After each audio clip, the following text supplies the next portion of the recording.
Welcome to the Kick Sugar Coach podcast. Join me each week as I interview experts who will share the science of sugar, sugar addiction, and different approaches to recovery.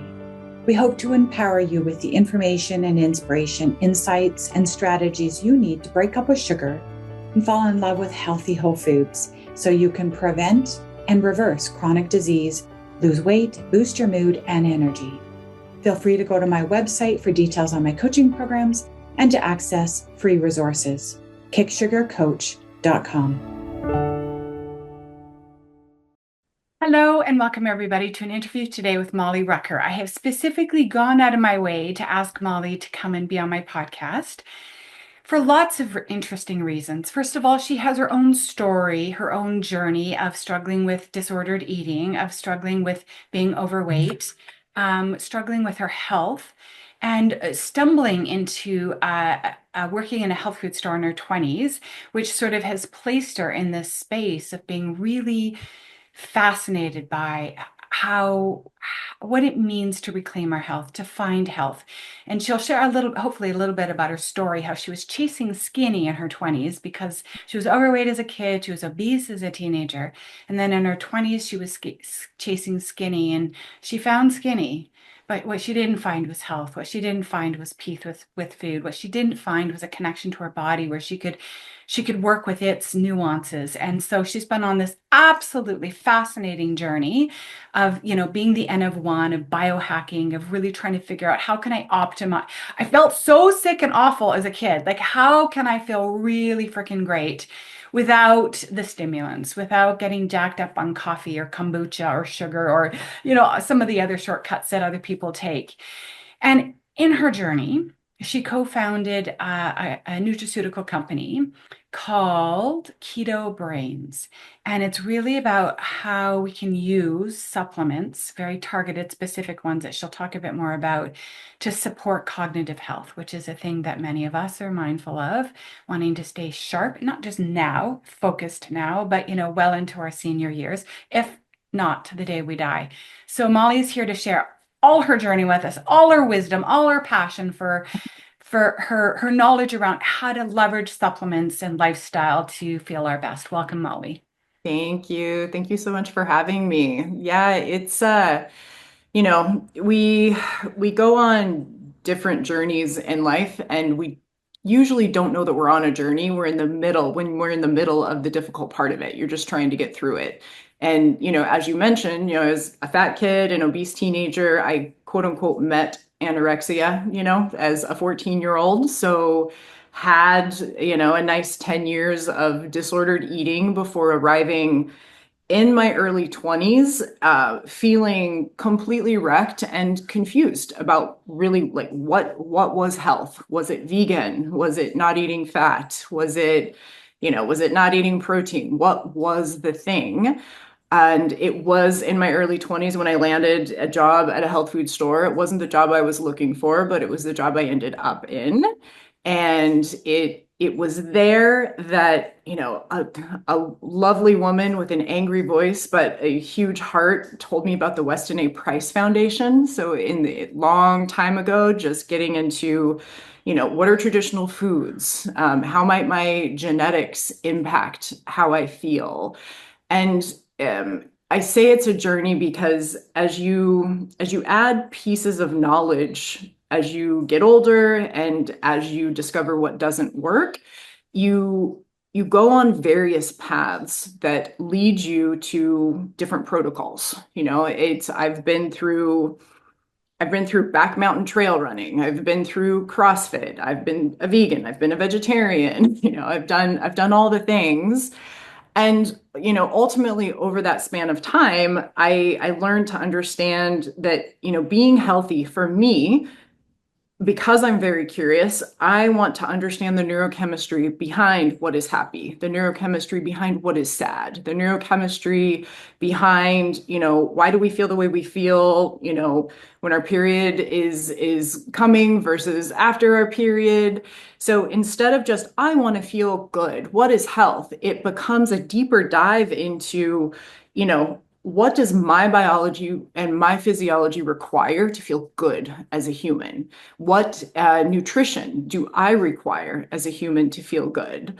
So, as most of us in this space, I feel like the people in this space, they all find something to get excited about, whether it's whether it's you're on your first weight loss journey and you discover keto and you lose weight and you go, oh my goodness, what else can I do to feel better?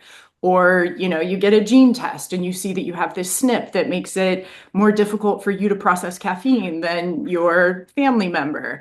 Well, that's a new rabbit hole to go down. So, my journey has just made me endlessly curious. If I was independently wealthy, I would go back to school for everything. I want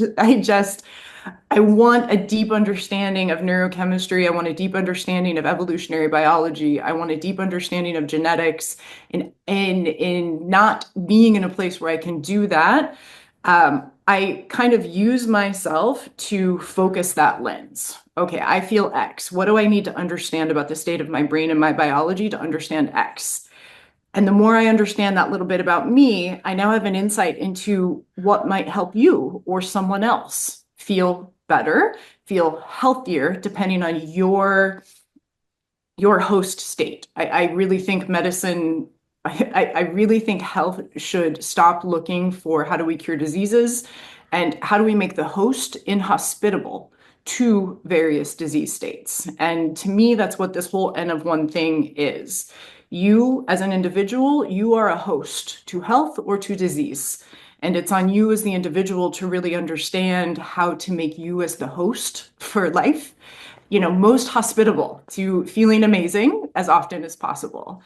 And our little company, which is my brother and I, came out of my years in the supplement industry. And this product, Keto Brains Nootropic, was really just what I was making in my kitchen, literally opening capsules of the right dose of the right nootropics to bring about just a non-jittery, highly functional, focused state throughout the day. And it was my brother who insisted we turn it into a product. I didn't want anything to do with that part because I've been in that industry for 20 years and I didn't want to do that. But I'm very fortunate that he convinced me that we should make it a product because it helps a lot of people for a lot of different reasons. So let's go back. Yep. That idea that you've been on this journey of really getting into the weeds around what we need, what we can do to optimize to make the host inhospitable to disease and make the host a place where health thrives, can take hold. What are some of your biohacking or lifestyle or insights that you've discovered over the years? So, number one, for me, and I do believe this is for everyone, but there are different flavors of it, as you will. I need to use my muscles. I need to move. I personally, even I've got a torn rotator cuff now, and I'm dealing with that. But even with that, you don't stop moving. You alter your movement. I think that the human entity is intended to move and get exhausted and hormetic stressors, right? You need things in your life that are hormetic stressors. These are little doses of bad stuff, right? Inflammation is bad, but it stimulates processes in the body to create healing things. Fasting, quote unquote, bad because we don't want to die from no food, but we all know all of the benefits that can potentially come from the fasted state. So for me, I do love intermittent fasting. I don't do it as long as I once did because I'm optimizing for maintaining and building muscle. But physical activity, number one. For me, I'm not in a place now where I am afraid of any food. If we are on vacation and my man likes breweries, I will have a beer. But these are not things that are a part of my 90% of the time consumption. So, I get rid of the processed foods as a basic, get rid of inflammatory foods as a basic. In this space, a lot of us are keto. I really think people should have ketones on board. at least some of the time. I don't care if you're keto all the time, but I think everyone should get properly fat adapted at least once so that you have a secondary fuel substrate that can come online when you want or need it. So physical activity, not being obsessive about your diet to the point where it becomes a disorder, but being honest with yourself based on where you're at about how extreme you need to be with your diet. You know, if you are 400 pounds and need to lose a lot of that weight, we may want to be extreme until we get you to a place where you have found health. If you just want to lose 5 pounds for one reason or the another, you know, find the small changes that you can make to do that. But you want to stay mentally sound while doing anything with your diet and mentally sound while doing anything with your physical activity. And I've run the extremes on both ends. You know, running mountain marathons, you're putting 80 plus miles a week on your feet. I know the extremes. I know the extremes, I know the benefits, and I know the detriments. But find something that works for you where you're challenging your body. Eliminate the consumables that we know are potentially causing harm and making you an environment that is rich in inflammation, which disease states love. To me, those are the two big levers. And the one thing I would say in this community, and by this community, I just mean, it's a big community, people who want to feel better, and it's a broad spectrum. But I do sauna every day. I do ice bath every day. I've got red light therapy. None of that matters until you do the two big things. To me, the two big things, where's your physical activity on the regular? What are you doing with your diet? Get those kind of dialed in. Then I think is when you decide to spend the time and the money on the frosting on the cake, right? Sauna and ice bath, if your diet is shit and you're not moving, there could be some benefits, but it's not the first place I would go. I would really encourage people to start with cleaning up their diet. I love to see people go keto and get rid of the carbohydrates, but depending on who I'm talking to, we're going to go into that harder or softer, depending on how ready they are. Um, and something that is not as tangible, but I think is more important than anything else, we, especially in today's society, I don't know how to say this in the right way. So emotion isn't bad, but I think we should understand what we're feeling and understand when it is real and understand when it is low blood sugar and understand when it is your period is coming. Understand when you're sad for a good reason. Maybe your pet died. I think that we're in this society where we're too often just dictated by our emotions and we're not stopping to understand the underlying spark that caused you to feel a certain way. And I think that that's important because if we don't know that, then say we've decided we're going to go run 2 miles every day, but we wake up and we don't feel good out of the blue. Well, oh no, I don't feel good. Let's go ahead and spin out. Now we didn't go for our run. Now maybe we don't eat right that day. So I think getting to know your own emotional state and learning to respond, go, oh, that's odd. There's no reason to feel bad today. I wonder what's going on. What did I do yesterday? Did I not feed myself well yesterday? Maybe I didn't sleep enough. I think that we don't give enough, we don't honor how powerful that is in our lives, especially when we're trying to make big changes. So basically, check in with yourself, check in with your emotions and check in with your brain and make sure that what you're feeling is attached to something real and not like an emotional remnant from a day or a month or a year ago. Because if we don't do that, it's really difficult to stay on track with our goals in life, whatever they are. Mhm. And as we start to make these changes, many of us start to hit these walls, this resistance, this inner conflict. It's too hard, it's too much, I'm too tired, it's not right, the science, right? All this fear and doubt and resistance comes up. But as we start to make these changes, I know that in my world and in my own life, as I've put the food down, my stuff comes up. Yep. And if I don't know how to meet that stuff, like how to just, like today, let me give you an example. No, I'm going to actually go back last week because I was going to use an example of my husband came home. He'd gone for coffee with somebody and it went just a little sideways. And he came home and you know that feeling of someone had said something like, "Oh, well, when you did that, that was kind of not thoughtful." And it felt so bad in his body, but it happens. There's time. It was not ill intent. Everything's fine. But let No. me use an example from my own life. So last week, or was it the week before? I think it was the week before, I accidentally shared a document that was deeply private, deeply, deeply private.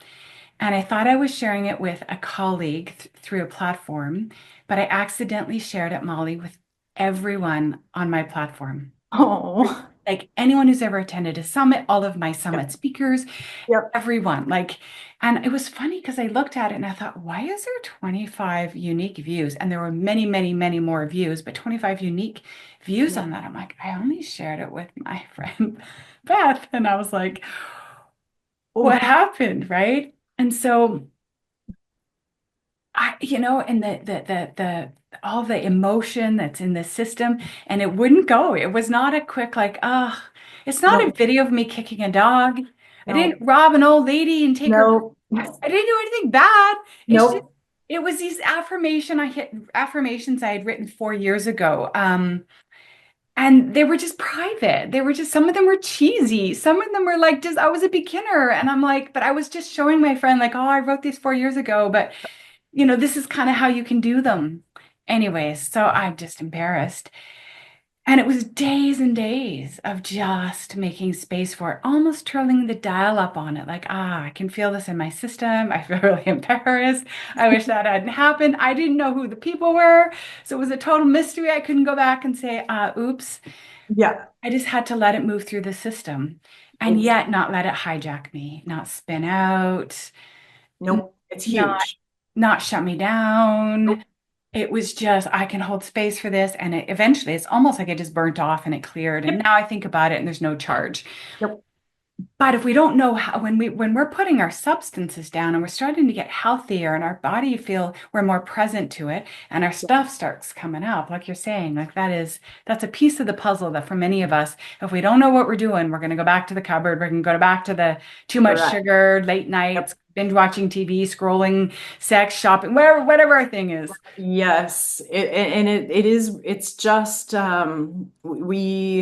it's not a part of the educational system in the Western world to, I mean, really, it's a bit of a stoic practice, but it is rooted in neurobiology. I remember, I accidentally kind of came to all of this on my own, just in this notion of not wanting to be whipped around by my own biology and emotions. And then like, oh, that's a little bit like stoicism. And then years ago, there is a woman whose name I'm not going to remember, but she wrote a book called My Stroke of Insight.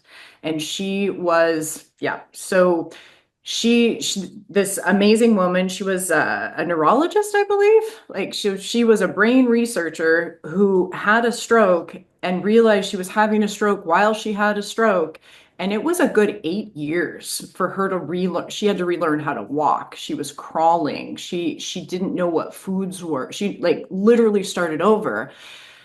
And she did this amazing, I read her book, but she also did an amazing TED Talk. And one of the things she talks about, and she had to do this with herself during her recovery so that she wasn't just destroyed by how she felt during her recovery, is that an emotion is a thing, and it it has something like a 60-second life. If you let the chemicals that we call this emotion of sadness or anger or guilt or whatever, when that emotion comes on, if you can hang out for a good 60 seconds, the chemicals that are that emotion, they run their course through the body and you can take a breath. But what we tend to do is go, ooh, shame. Let me feed that emotion. And then that set of neurochemicals that we call shame now grows because we gave it life and we gave it attention instead of just what you described is feel it, allow yourself time to feel it, let it run its course, and then it doesn't have power anymore. And what she described is that in the beginning, when she was so frustrated with herself, and her mom was like reteaching her the difference between what a peanut butter and jelly and an egg salad sandwich was, she said, okay, fine, brain. I am going to schedule a pity party. So she scheduled a pity party for herself and her brain for 1 hour in the morning and 1 hour at night. And so she allowed herself a period of time to for her brain to just, go for it. Tell me how horrible I am. Tell me this, tell me that. She let those emotions run their course for 1 hour in the morning and 1 hour at night. And I highly recommend I should rewatch it, re-listen to it because I'm sure I got the details wrong. But it's so powerful. And you think about something like that. She literally, I believe she was in her mid to late 30s when it happened, and she started again as an infant. And she knew enough to know, like, she didn't forget that she was a neuroscientist. Like, all that was still in there, but nothing else worked. Her body didn't work anymore. Her words didn't work anymore. But anyway, that's a very extreme example. But I kind of think, if someone can do it in that circumstance, we can certainly do it when we've done a thing that's harmed no one, but we feel really bad about it, you know? But again, I think that's part of that, like caring for the host, being able to move through life without being harmed by like every little thing that we feel. Um, I do think is important because you have to connect that then to, it's not easy to want to work out an hour every morning at 4 a.m. You need your brain in order to follow through on that, right? And when you're first making dietary changes, it is not, none of this is easy. So don't let yourself think it's easy, especially in the beginning. It gets easy, but in the beginning, you need to conjure up enough effort and passion and desire to feel better in a day, a month, a year, 10 years. And, back to what you said in the beginning, I've been a biohacker since I was, a teenager trying to figure out how to lose weight. I didn't start taking supplements for my heart in my early 20s because I had a problem. I was already clear. I know how I want to feel when I'm 80 and 90.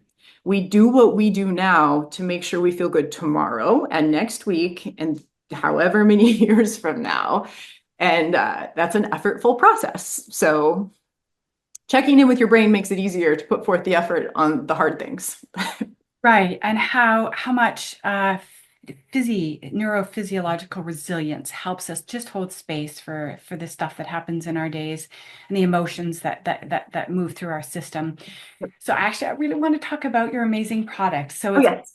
Keto Brains, and you Yes. put four particular Yes. supplements together. Yes. Tell us about those ingredients, why you put them together, and what they can do for us. Yes. So Keto Brains Nootropic Creamer is a marrying of two things. Like many of us, when I went keto, amazing. Ketones are amazing. I want all the ketones. So as many of us do, we discover the C8 MCT oil. And it's lovely and messy. And at some point, we potentially are moving over to a C8 MCT powder.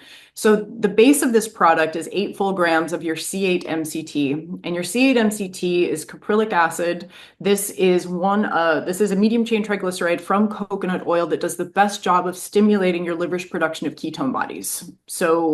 And it's creamy. So it's lovely because it makes whatever you add Keto Brains to even better. And then coconut milk powder because it's lovely and it adds to the taste. And I don't want to ruin anyone's morning beverage or smoothie or tea or whatever they're going to add this to. So we have this base. So it's like the delivery system for a highly functional nootropic stack. So many people don't know what a nootropic is. They have no idea where to start. They don't know what a nootropic is supposed to do. So I have put together three key nutraceuticals to bring about focus, to increase acetylcholine, and to put you into a clear and focused state, not a jittery, amped up, I've had an energy drink state. So those three nootropics, or those three ingredients, the first one is alpha-GPC. So alpha-GPC is alpha-glycerol phosphocholine. This is a form of choline that does the best job of crossing the blood-brain barrier to stimulate the neuromodulator of focus for mammals, which is called acetylcholine. We do not have focus as any mammal without acetylcholine. And if your choline is low, or if, like me and a large majority of the population, you have any of the MTHFR or COMT or PEMT SNPs that make it difficult for your body to utilize choline, you're running at subpar all the time because you don't have enough of this acetylcholine. So we have a full 300 milligrams of acetylcholine per serving. And again, this is increasing focus by directly increasing acetylcholine levels in the brain. So we've got that. We have a full 500 milligrams of organic lion's mane mushroom. So lion's mane mushroom, among other things, increases two proteins in the brain, NGF, which is nerve growth factor, and BDNF, brain-derived neurotrophic factor. And these are proteins responsible for healing neurons. Healing, I mean, really, the whole anywhere in your body where you have nerve cells, which is your whole body, the lion's mane is going to help. But for this specific purpose, we're healing and nourishing neurons. And this is a really interesting ingredient because, again, genetically, some people have higher levels of BDNF just out the gate, and some people have lower levels. So what I find with lion's mane is that people who have not had a lot of heavy physical activity, which can also increase BDNF, or who are genetically just predisposed to not producing enough, they actually feel lion's mane. People with optimal levels don't feel it, but it doesn't mean it's not doing the thing. It is still ensuring that we are protecting and nourishing our neurons throughout a lifetime. And then we have 250 milligrams of L-theanine. L-theanine, I like to call a hug for the brain. L-theanine crosses the blood-brain barrier to help us make more of our own GABA and to help put us in more of an alpha brainwave state. So when we are anxious and uncomfortable, we are in a beta brainwave state, and it feels like that. When we are calm and focused and doing something that we love, it could be archery, it could be writing, it could be running. There's that alpha brainwave state, and L-theanine kind of helps put us there.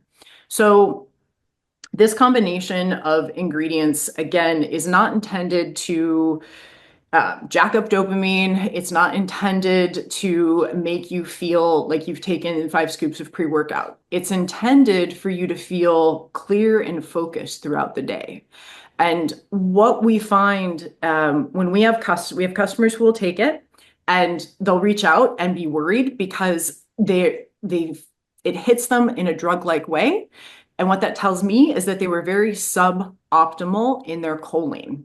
So basically, if you're really low choline and for the first time in your life, in your 20s, 30s, 40s, you're getting enough acetylcholine, your brain is on in a way that you're so not accustomed to that it feels drug-like. Then we have people who they go through a bag and they didn't think they felt anything. And then they reach out because they look back at their month and they realize that that was one of the best months that they'd had because they were able to effortlessly move through everything that was in front of them. So, back to this, biological individuality and all of us coming from a different place genetically and also just like from a historical perspective within our own lives. The product works for everyone. How it's going to hit each individual is going to be different based on their current state. But we are optimizing choline to optimize acetylcholine for focus. We are optimizing production of NGF and BDNF to ensure that our neurons have enough of that protein to help them heal. And then we have our L-theanine, which theanine plus caffeine all by itself, there's a host of amazing studies on how those two molecules work together. But you add that theanine in there with those other ingredients, and you have this just wonderful, delicious, easy to use nootropic stack where you're not taking handfuls of pills every day. We have people who dry scoop the product into their mouth. We have people who add it to their protein as a pre-workout. People add it to their smoothies if they're smoothie people. People will cook with it. I've made keto frosting with it or carnivore marshmallows, and then I'll sprinkle it on top. So you can get really creative about how you take it. You know, the majority of people are adding it to a morning tea or a morning coffee or an adult hot chocolate. But the intention is to have a highly effective product with clinically efficacious doses of the nootropics that's easy for the average person to use because most people aren't weirdos like me. They're not going to open 12 different capsules of just the right stuff and mix it in with their morning beverage. So this is intended to be a way to allow everyone to experience that without, you know, the fuss and the mess. And there's so many people. I'm thinking in my own coaching practice, and I'm thinking about even the emeritus, right? There's so many coaching practices in the food addiction, sugar addiction, eating disordered space where they suggest that people give up caffeine just to see how they do. Is it stimulating dopamine? Is it just another addictive substance that's Yep. blocking or slowing down the healing of a brain from addiction? And so when people start to, there are people who are like, I can't function without my coffee, or, I need two pots just to get through the day kind of thing. So to what extent could this product help them pare back or potentially even eliminate?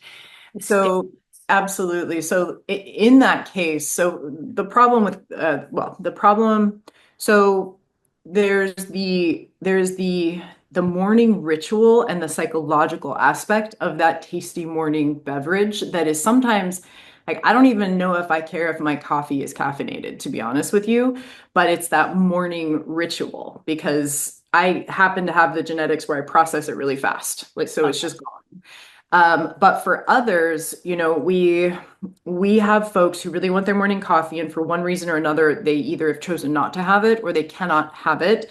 They'll do a decaf cup of coffee with the keto brains in it, because the thing is, the caffeine is, you know, the most used or abused nootropic out there, if you will, because so many people drink coffee.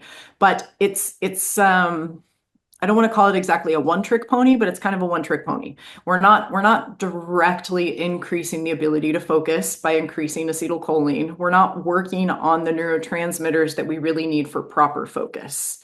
So if it is a matter of the person believes or for them, the caffeine truly is the thing that is able to get them going, this would be a far better combination of ingredients to be taking for that purpose.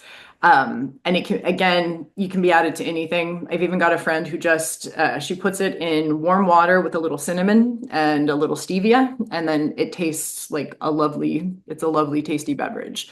Wow. But functionally, yes, because if you're using coffee because coffee is the thing that allows me to have the energy to get through the day, the ingredients in Keto Brains are going to do that in a far more functional way, in a way where there's no crash, in a way where you're actually nourishing and healing your brain, such that all of these other things that you're trying to tackle are actually easier. And there's not the okay, I know that I'm going to have that caffeine lull, you know, an hour later, so I need to have another cup of coffee ready to go. So this is more actually nourishing, actually healing, true focus, not just that quick, keep the adenosine receptors open so I think I'm more alert for longer.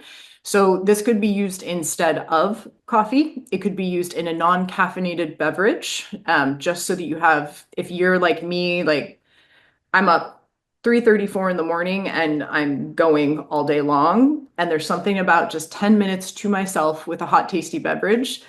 I don't even know at this point if anything, I don't know if anything needs to be in it, but that is a really important thing. So for the individuals who need that morning ritual, you know, find a coffee alternative or, you know, find something without caffeine so that you have the ritual part of it. But the Keto Brains is going to be so much more functional than just that old cup of coffee. And I'm a coffee lover, so, you know, that's hard for me to say out of my mouth. But um, absolutely, because really what we're looking for, I think what we're all looking for as humans through lifestyle, through diet and lifestyle changes, and through the rituals that we have each of us employed throughout the day, we're looking to just feel good throughout the day. We want the energy and clarity to feel like, all right, this is my to-do list. I've gotten through it. Not only have I gotten through it, I feel good about the work that I put into it. To the best of our ability, we're aiming to create a state of our own individual body where you're confident you can tackle whatever your life is, whether it's running around after kids or going to work or building a business or whatever it is. Um, that's the thing. We have teenagers to 90-year-olds using our product because everyone's looking to feel good now. And to, at this point, there's a lot of like the teenagers we have using our product, like they started it because they saw all their friends going to Starbucks getting these giant sugary beverages, and they came from a family that knew better and they found our product and were like, hey, can we use this? Because everyone's going to Starbucks. Everyone's looking to optimize and feel better because life is we have 250,000-year-old biology. That has not changed. But the pace at which the lives we live has picked up and changed is insane. So we need, in my opinion, we need tools and we need rituals. Ritual of feeding ourselves well, the ritual of movement, the ritual of supplements that help us.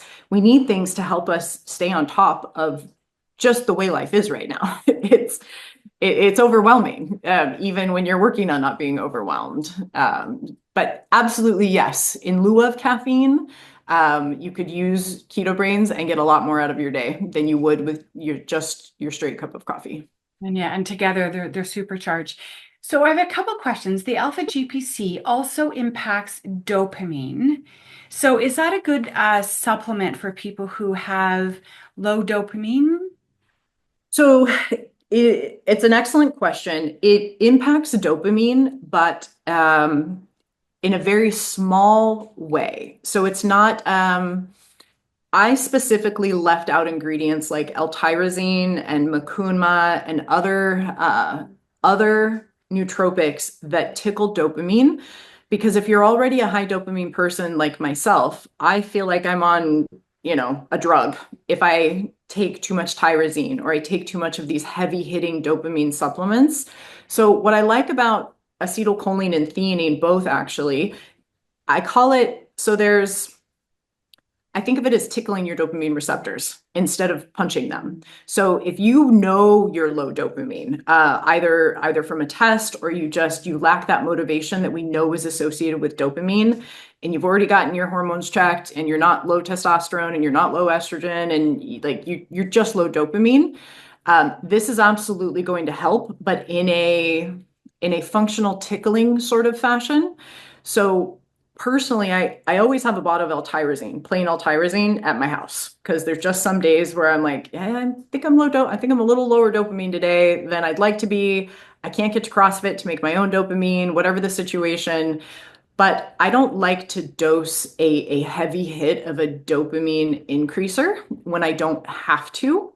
So the alpha GPC and the theanine both have functions where you're going to get more out of the dopamine you have, and we're going to tickle the dopamine receptors, but it's not going to be like, Adderall or cocaine. We're not punching that receptor. And again, there are times where it's really helpful to do that. And there are people who are really low dopamine where I would add something else, but it's not the thing I would like. People will use Keto Brains 1 to 3 times a day. And I didn't want to overwhelm further the dopamine receptors because we have so much of that with just, our screens and phones Totally. already. Yeah. Yes. And so you can use like any time of day. So you would take this product before bed or after dinner, top of the Yeah, so I did not make it for that. But oddly, we've had a number of people reach out saying that they get better sleep when they're taking Keto Brains. night. Part of that, I believe, is that if your neurotransmitters are more in order throughout the day, you're taking less stress and less nervous system overwhelm to bed with you. You had a more functional day. Your neurotransmitters were more in order, so you're just better prepared for proper sleep. But alpha GPC actually, well, two things. Theanine is in many sleep formulas. Theanine in and of itself does not make you sleepy for most of the population. But if you are someone whose brain just can't stop spinning and you need it to be more in line, theanine is great for that. So you can take theanine if you are someone who's in a very kind of strung out nervous system state, you've got a lot going on in your life, you're doing everything you can to manage the stress, but your cortisol is still not where it's at. And I've been there. I've taken 200 milligrams of theanine every few hours all day. Like, if necessary, you can do that. Coupled with melatonin or other sleep substances, it can be great before bed. So theanine can absolutely help people with better sleep, but there was actually also a study on alpha-GPC and people getting better deep sleep with alpha-GPC. It's not the primary thing alpha-GPC is known for, but I did read a study that said that it could help with that. So the point of that is, I've had only one person say that they had a hard time sleeping after they took it. At night, but it was the first time they'd ever taken the product. It was actually a coach from my gym, and he took it before jujitsu. And he just said, like, his brain wanted to stay up and do things. So, what that tells me, number one, and I was able to have a great discussion with him about it, is again, if Keto Brains feels incredibly strong to you, that to me, that tells me that you were in a state of suboptimal choline.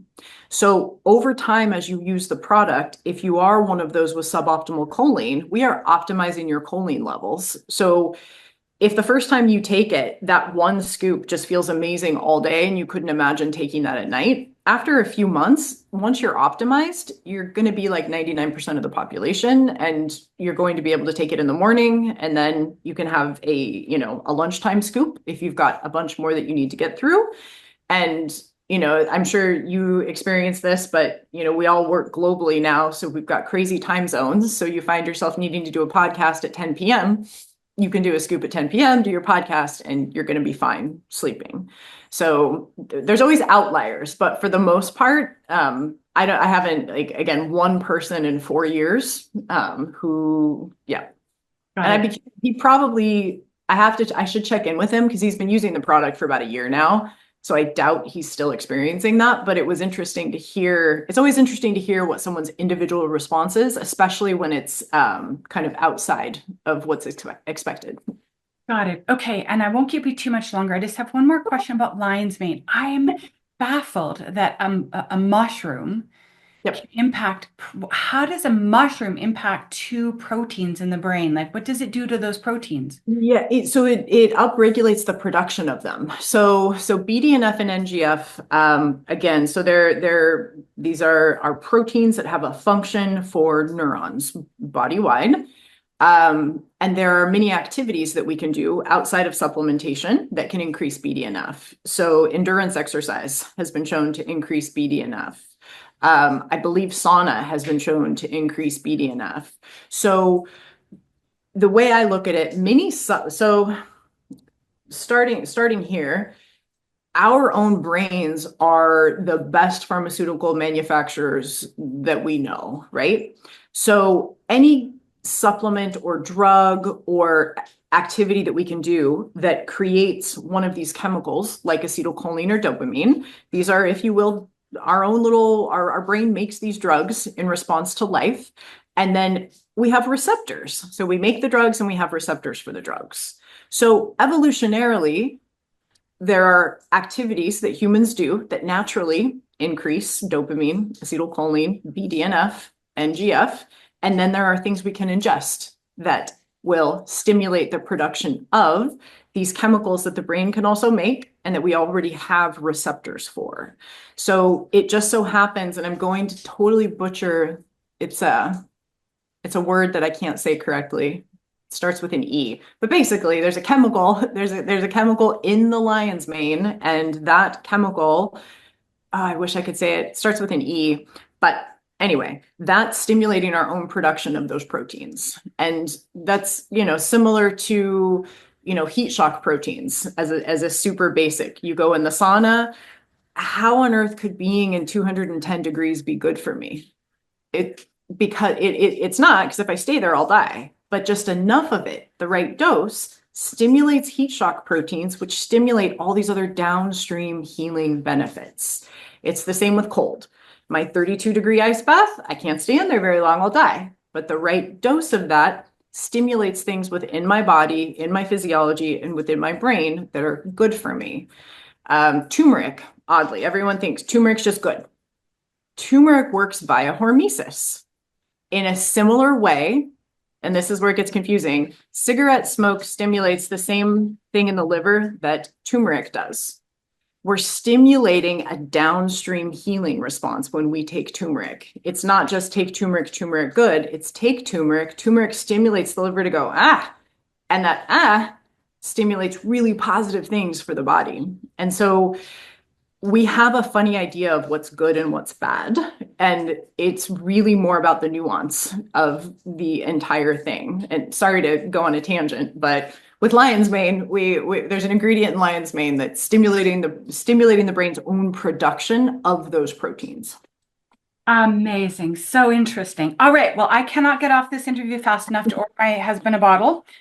He has never tried it. I have had others try it, and I think that he is just yeah, he's ready for this because he's trying to lower his caffeine and he's Okay. not sleeping deep. He has Okay. an Aura ring. He's not getting a lot of deep sleep. His mind spins at night. Yep. I can't I actually and he does really well with caffeine. He does well with L-theanine. He just does not put the stuff together. So, anyways, Yep. I Have him. understand. I'm curious. I understand on your website you have like, is there a first time trier, a discount code or something like that for people? You can still use the Kick Sugar code. So the Kick Sugar Summit code, which is just Kick Sugar, will get you 20% off your first order on the site. And yeah, no, we still have that set up. So you're welcome to use that code if you want to give it a try.